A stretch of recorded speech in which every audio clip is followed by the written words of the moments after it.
Hello everyone, welcome back to the channel. So अभी हम लोग अकाउंटिंग फॉर पार्टनरशिप में चैप्टर 2 कर रहे हैं, that is nature and valuation of goodwill. और आज हम लोग इस वीडियो में करने जा रहे हैं adjustment to be done while calculation of goodwill. तो चलिए स्टार्ट करते हैं आज की क्लास। Let's begin. तो for the calculation of goodwill total हम लोग 8 एडजस्टमेंट को समझने वाले हैं। तो क्या है वो 8 एडजस्टमेंट? सबसे पहला abnormal loss, abnormal gain, over valuation of opening stock as well as closing stock, under valuation of opening stock as well as closing stock, at the same time capital expenditure charge as revenue whereas revenue expenditure charge as capital expenditure. तो total आपका यही 8 adjustment है जो आप अपनी screen पे अभी देख रहे हो।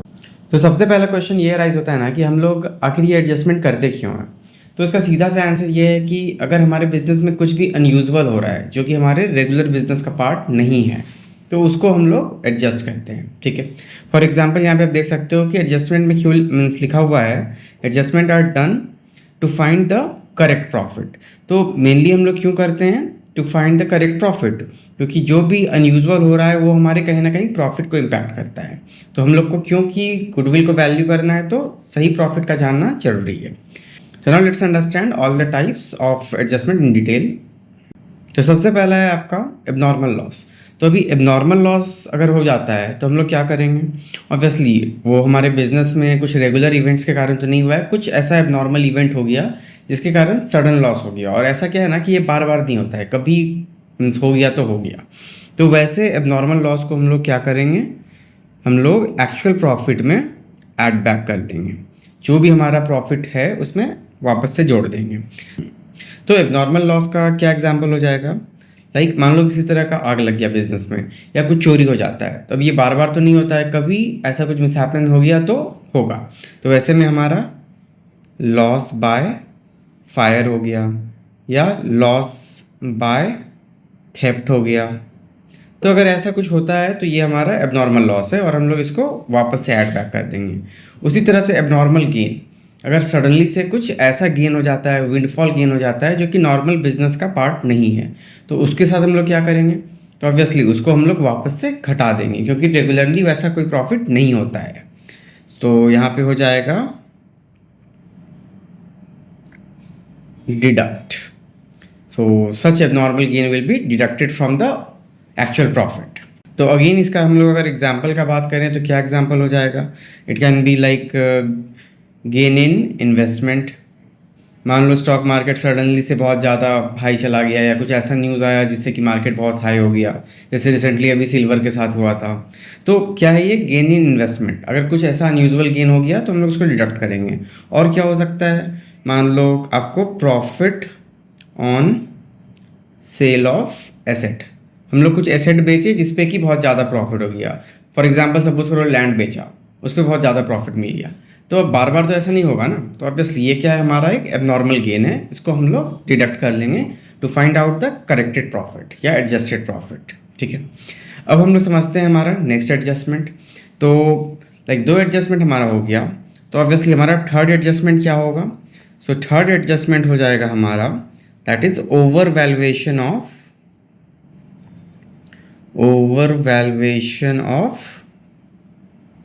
पहले हम लोग ओपनिंग स्टॉक कर लेते हैं। Over valuation of opening stock.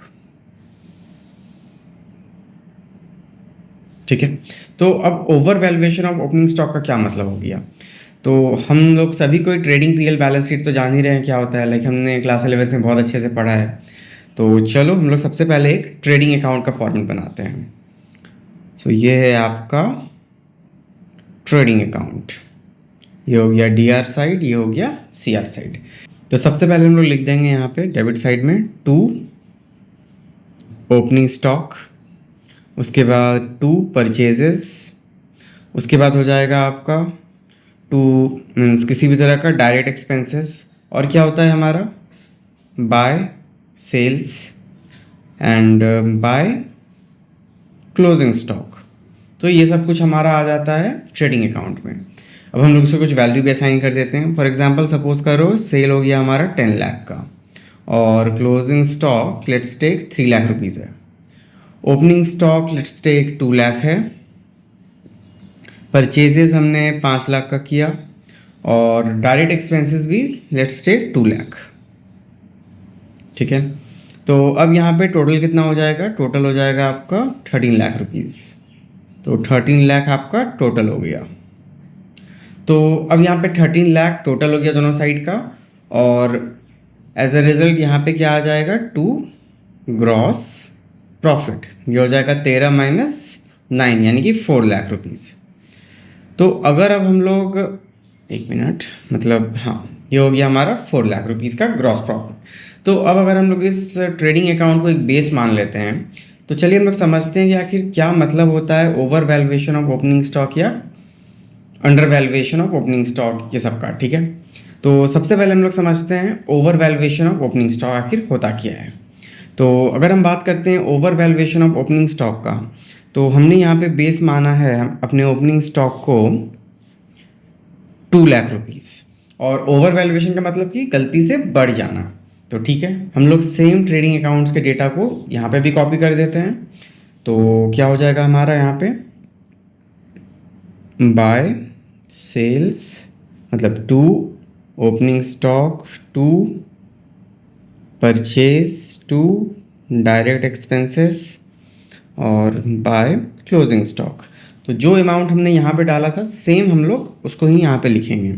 तो ये हो जाएगा आपका purchase worth 5 lakh, direct expense 2 lakh, sales हो गया हमारा 10 लाख, और क्लोजिंग स्टॉक हो गया हमारा 3 लाख। ठीक है, तो अब यहाँ पे टोटल तो हमारा हो जाएगा 13 lakh. Now the question is कि हम लोग ओपनिंग स्टॉक यहाँ पे 2 लाख लिए थे। अब अगर हम लोग इसको ओपनिंग स्टॉक को ओवर वैल्यू कर देते हैं, ओवर वैल्यू मतलब गलती से बढ़ा देते हैं, तो यहाँ पे कितना कर देते हैं, सपोज करो हम लोग यहाँ पे 3 लाख कर देते हैं। ये 2 लाख गलती से बढ़ के 3 लाख हो गया। तो एज ए रिजल्ट क्या हुआ, हमारा एक्सपेंसेस बढ़ गया। अब क्योंकि हमारा एक्सपेंसेस बढ़ गया बिजनेस का, तो हमारा यहाँ पे ग्रॉस प्रॉफिट के साथ क्या होगा, तो यहाँ पे हमारा 2 ग्रॉस प्रॉफिट जो है, ये पहले कितना था, 4 लाख था, अब जो है घट के आ जाएगा 3 लाख। मतलब over valuation of opening stock के कारण क्या हो रहा है कि हमारा ग्रॉस प्रॉफिट जो है घट जा रहा है। तो इसको यहाँ पे हम लोग क्या करेंगे, वी विल ऐड बैक। मतलब जो भी हमारा over valuation of opening stock है वो हम प्रॉफिट में ऐड बैक कर देंगे। ठीक है, क्योंकि लॉस हो रहा है, क्योंकि इस ओवर वैल्यूएशन के कारण लॉस हो रहा है। ठीक है, सिमिलरली हम लोग समझते हैं under valuation of opening stock. तो जैसे कि हमारा ओवर वैल्यूएशन हुआ, वैसे ही यहाँ पे हो जाएगा हमारा under valuation, under valuation of opening stock. तो अब under valuation of opening stock में क्या होगा, अगेन हम लोग इसको ही अपना बेस मानेंगे। तो अगर इसको बेस मानते हैं तो फिर से हम लोग एंट्री कर देते हैं, लाइक यहाँ पे हो जाएगा 2 opening stock, 2 purchases, 2 direct expense, यहाँ पे बाय सेल्स और बाय क्लोजिंग स्टॉक। ठीक है, अब यहाँ पे सेल्स हमारा 10 लाख है, क्लोजिंग स्टॉक हमारा 3 लाख है, और परचेजेस हमारा 5 लाख है, डायरेक्ट एक्सपेंसेस हमारा 2 लाख है। तो अभी हमने क्या किया, 2 लाख ओपनिंग स्टॉक को बढ़ा के 3 लाख कर दिया। अब हम लोग वापस इसको घटा के कर देते हैं 2 से 1, मतलब हम लोग 3 से 2 नहीं कर रहे हैं, ये हमारा बेस है, इसको हम लोग और घटा दे रहे हैं, दैट इज अंडर वैल्यू कर रहे हैं। तो इसको हम लोग यहाँ पे 1 लाख कर देते हैं। तो अब क्या होगा, टोटल तो अभी भी हमारा 13 लाख होगा, तो दोनों साइड 13 लाख ही लिखेंगे। बट हमारा अब 2 ग्रॉस प्रॉफिट क्या हो जाएगा, 516 टू 8 लाख हो रहा है, और टोटल 13 है, मतलब कि यहाँ पे हमारा 5 लाख का ग्रॉस प्रॉफिट आ जा रहा है। मतलब due to under valuation of opening stock क्या हो रहा है, हमारा ग्रॉस प्रॉफिट बढ़ के आ रहा है। तो ऑब्वियसली जो भी प्रॉफिट हमारा बढ़ के आ रहा है उसके साथ हम क्या करेंगे, उसको हम लेस कर देंगे, डिडक्ट कर देंगे, ताकि हमारा प्रॉफिट एक्चुअल वाला हो जाए। तो यहाँ पे क्या होगा, अंडर वैल्यूएशन के केस में, लाइक अंडर वैल्यूएशन के केस में वी विल डिडक्ट। सिमिलरली हम लोग अब यहाँ पे over valuation of closing stock और under valuation of closing stock को भी समझ लेते हैं। तो यहाँ पे लिख देता हूँ मैं over valuation of closing stock.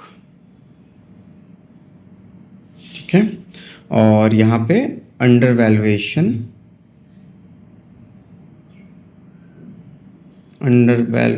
Of closing stock. तो ये हो गया हमारा ट्रेडिंग अकाउंट, ये भी हो गया हमारा बेस ट्रेडिंग अकाउंट जिसकी बेसिस पे हम लोग सारा कैलकुलेशन करेंगे। तो ठीक है, 2 opening stock, 2 purchases, 2 direct expenses by sales by closing stock. तो अगेन हम लोग क्या करते हैं, इसको यहाँ पे 2 लाख ले लेते हैं, डायरेक्ट एक्सपेंसेस भी 2 lakh, purchases worth 5 lakh, sales हमारा 10 लाख और क्लोजिंग स्टॉक हो गया हमारा 3 लाख। तो टोटल हो जाएगा आपका 13 लाख, इधर भी 13 लाख। तो 2 gross profit it will B 13 में चला गया आपका 9, सो दिस इज 4 लाख।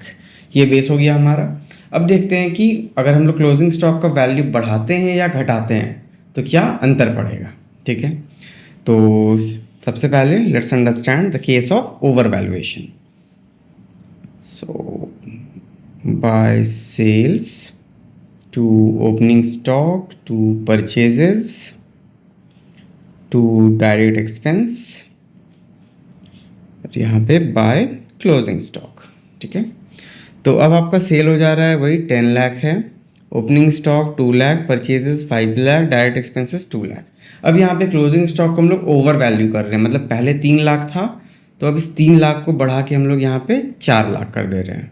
तो ये आपका बढ़ रहा है। तो इसके बढ़ने से क्या हो रहा है, हमारा टोटल अब कितना हो गया 14 लाख। तो 14 लाख हमारा टोटल हो गया। तो इधर भी 14 लाख, मतलब कि हमारा 2 क्रॉस प्रॉफिट कितना आ जाएगा 14 माइनस 9, यानी कि यहाँ पे आपका 5 लाख आपका ग्रॉस प्रॉफिट आ रहा है। पहले कितना आ रहा था, पहले सिर्फ 4 लाख आ रहा था नॉर्मली।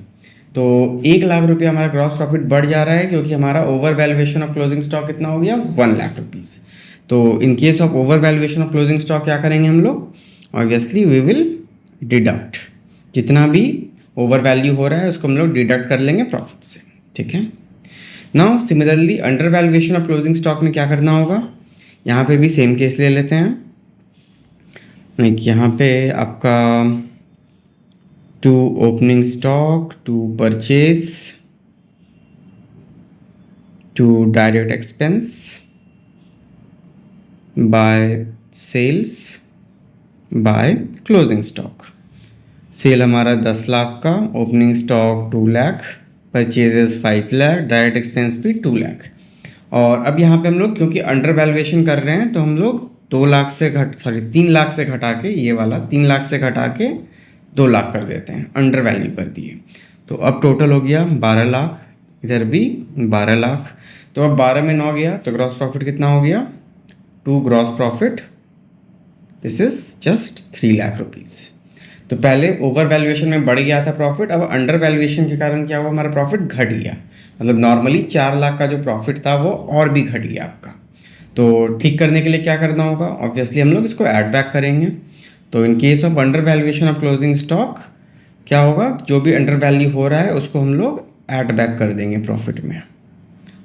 ठीक है, ऐड बैक द प्रॉफिट।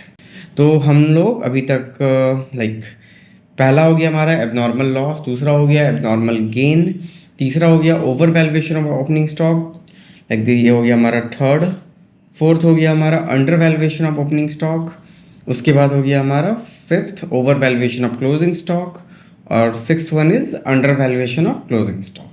ठीक है, अब नेक्स्ट है हमारा when revenue expenditure is charged as capital expenditure, this is number 7। तो अब जब रेवेन्यू एक्सपेंडिचर को हम लोग चार्ज कर देंगे एज ए कैपिटल एक्सपेंडिचर, इसका मतलब क्या हुआ पहले हम लोग ये समझ लेते हैं। सपोज करो कि हम लोग ऑफिस में कुछ प्रिंटर्स मीन्स ऑफिस का हमारा कुछ एक्सपेंसेस है, लेट्स सपोज कि कुछ स्टेशनरी एक्सपेंसेस हो रहा है, स्टेशनरी एक्सपेंसेस हो रहा है हमारे ऑफिस का worth 10,000 rupees, just a minute, 10,000। ठीक है, एट द सेम टाइम क्या है कि एक प्रिंटर भी हम लोग मंगा रहे हैं, प्रिंटर हम लोग मंगा रहे हैं, this is worth 15,000 rupees. Okay, तो यहाँ पे प्रिंटर क्या है, हमारा एसेट है, ये हमारा एसेट है, और स्टेशनरी क्या है, these are just the expenses. तो अब यहाँ पे अगर गलती हो जाए कि मतलब गलती से प्रिंटर के साथ साथ हम लोग स्टेशनरी एक्सपेंसेस को भी जोड़ दें प्रिंटर में, और मान लो कि अकाउंटेंट क्या करेगा कि इसको खर्चा ना दिखा के डायरेक्टली जो है एसेट साइड जोड़ देता है। मतलब कि अगर कोई रेवेन्यू एक्सपेंडिचर है तो जनरली क्या होता है कि रेवेन्यू एक्सपेंडिचर हम लोग कहाँ शो करते हैं, ये हम लोग शो करते हैं DR side of profit and loss account. वेरेज capital expenditure हम लोग कहाँ शो करते हैं, ये हम लोग शो करते हैं asset side of balance sheet. ठीक है, तो अब क्या हुआ कि खर्चा नहीं दिखा के उसको डायरेक्टली जो है बैलेंस शीट में दिखा दिए, तो इमीडिएटली इसके कारण क्या इफेक्ट होगा। तो सबसे पहला इफेक्ट तो ये होगा कि हम लोग स्टेशनरी एक्सपेंस का खर्चा नहीं दिखाए। तो खर्चा नहीं दिखाने से क्या होता है कि हमारा, अब सपोज करो कि आपके पास 1 लाख का प्रॉफिट था और उसमें जो है आप 10,000 का एक्सपेंसेस दिखाएं ही नहीं, तो ऑब्वियसली प्रॉफिट तो आपका बढ़ के आएगा। तो अगर प्रॉफिट बढ़ के आएगा तो उसको ठीक करने के लिए हम लोग क्या करेंगे, उसको घटा देंगे। तो यहाँ पे हम लोग कह सकते हैं कि अगर गलती से हमारा एक्सपेंसेस घट गया गलती से, तो क्या हो जाएगा, हमारा प्रॉफिट जो है गलती से उतना बढ़ जाएगा। तो अल्टीमेटली हमको इसको ठीक करना है। तो जो भी हमारा revenue expenditure wrongly charge as capital expenditure है, उसको क्या करना चाहिए, हमें वापस से जगह पे ले आना चाहिए। तो हम लोग क्या करेंगे, जो भी हमारा प्रॉफिट है उसको हम डिडक्ट कर देंगे। तो यहाँ पे क्या करना है, डिडक्ट। हाउएवर यहाँ पे एक केस और राइज हो सकता है कि सपोज करो कि हम लोग जैसे प्रिंटर को, मतलब प्रिंटर एसेट है और गलती से हम लोग स्टेशनरी एक्सपेंस को भी जोड़ दिए प्रिंटर में। तो अगर अब यहाँ पे प्रिंटर पे डेप्रिसिएशन चार्ज होता है तो गलती से स्टेशनरी एक्सपेंसेस पे भी तो डेप्रिसिएशन चार्ज होगा। तो अगर डेप्रिसिएशन चार्ज होगा तो वो क्या है, वो हमारा एज ए एक्सपेंस दिखाया जा रहा है। तो उस एक्सपेंस दिखाए जाने के कारण क्या होगा, अगेन हमारा प्रॉफिट घटेगा। तो अगर हम लोग क्या revenue expenditure charge as capital expenditure कर रहे हैं और यहाँ पे डेप्रिसिएशन भी लगा दे रहे हैं उस पर, तो उस केस में डेप्रिसिएशन के साथ क्या ट्रीटमेंट होगा। तो डेप्रिसिएशन को हम यहाँ पे मैं लिख देता हूँ, if depreciation is charged on printer, तो यहाँ पे क्या हो जाएगा कि प्रिंटर का दाम तो 10,000 से बढ़ गया है क्योंकि उसमें हमारा एक्सपेंसेस भी जुड़ा है, मतलब ऑफिस एक्सपेंसेस भी या स्टेशनरी एक्सपेंसेस भी।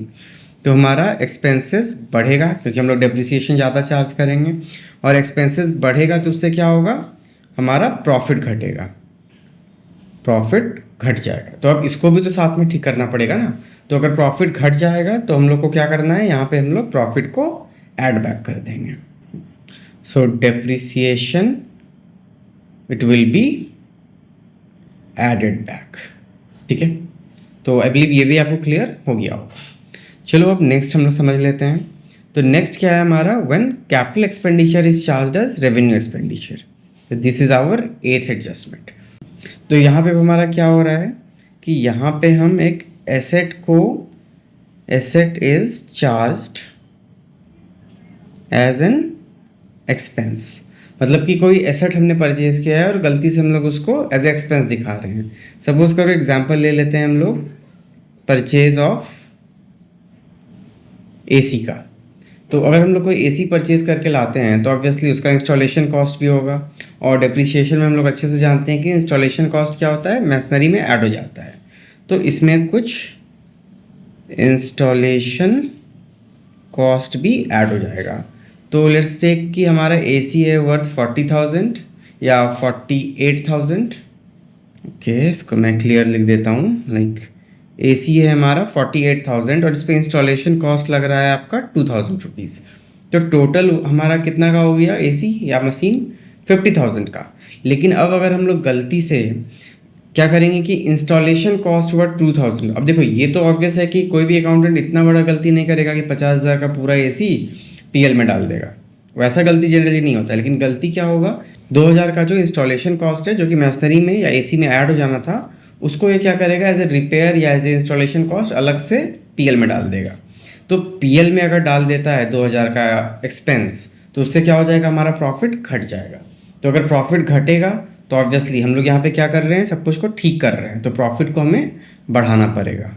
सो in case the profit is wrongly reduced due to charging of installation cost, तो हम लोग क्या करेंगे, हम लोग यहाँ पे ऐड बैक कर देंगे। जो भी हमारा प्रॉफिट घट रहा है इंस्टॉलेशन कॉस्ट को दिखाने के कारण, उसको हम लोग ऐड बैक कर देंगे। तो अब यहाँ पे क्या होगा कि सपोज़ करो आपका जो भी एसेट है उस पे हम लोग डेप्रिसिएशन तो चार्ज करेंगे। मान लो 10% के हिसाब से हम लोग डेप्रिसिएशन चार्ज करते हैं, तो 50,000 का 10% कितना होना चाहिए था? ये आपका 5,000 का डेप्रिसिएशन लगना था, लेकिन रॉन्गली कितना लग गया? रॉन्गली आपका चार्ज हो गया 48,000 का 10%, दैट इज़ जस्ट 4,800। तो अब आपका अगर यहाँ पे कम डेप्रिसिएशन चार्ज हुआ, मतलब आप कम खर्चा दिखा रहे हो, तो उस कारण से क्या हो गया? कम खर्चा के कारण यहाँ पे प्रॉफिट जो है आपका बढ़ा हुआ आ गया। तो जैसे कि हम लोग यहाँ पे capital expenditure charges revenue expenditure में ऐड बैक करेंगे, उसी तरह से यहाँ पे डेप्रिसिएशन क्या है? जस्ट अपोजिट नेचर का है। तो ये क्या कर रहा है? ये हमारे प्रॉफिट को बढ़ा रहा है। तो अगर प्रॉफिट को बढ़ा रहा है तो इसको भी ठीक करना पड़ेगा। तो अगर प्रॉफिट को बढ़ा रहा है तो हम लोग उतने से प्रॉफिट को घटा देंगे। तो यहाँ पे 200 रुपये का जो है डिडक्शन भी करना पड़ेगा। तो ये हमारा डिडक्ट हो जाएगा, ठीक है। तो capital expenditure charges revenue expenditure add back होगा, क्योंकि यहाँ पे क्या हो रहा है कि कैपिटल एक्सपेंडिचर गलती से पीएल में दिखा दिए तो प्रॉफिट हमारा घट गया है। प्रॉफिट घट गया तो उसको ऐड बैक कर देंगे। लेकिन डेप्रिसिएशन में क्या हो रहा है कि डेप्रिसिएशन कम लग रहा है। अब डेप्रिसिएशन कम लग रहा है तो खर्चा कम हो रहा है, खर्चा कम हो रहा है तो प्रॉफिट बढ़ भी रहा है। तो प्रॉफिट अगर बढ़ रहा है तो डेप्रिसिएशन को हम लोग क्या करेंगे? इसको यहाँ पे डिडक्ट कर देंगे, ठीक है। तो इतना ही था आपका एडजस्टमेंट में। तो इसी के साथ हमारा सेकंड चैप्टर भी कंप्लीट होता है। तो अभी तक हम लोग अकाउंटेंसी में चैप्टर 1 और चैप्टर 2 दोनों ही कंप्लीट कर लिए हैं। एंड ऑब्वियसली चैप्टर 1 और चैप्टर 2 से रिलेटेड जो भी इंपॉर्टेंट क्वेश्चन है ये मैं नेक्स्ट वीडियो में आपको डेफिनेटली बताऊंगा। सो वो क्वेश्चंस क्या है ना कि आपको एटलीस्ट वो क्वेश्चन आपको पता रहना चाहिए, सो दैट एग्जाम में आप अच्छा कर सको। And obviously that is important for your foundation, so that आगे का चैप्टर्स भी आपको समझ में आए। तो see you all guys in the next video. So please like this video, subscribe my channel and also share this video among your friends. Thank you and thanks for watching.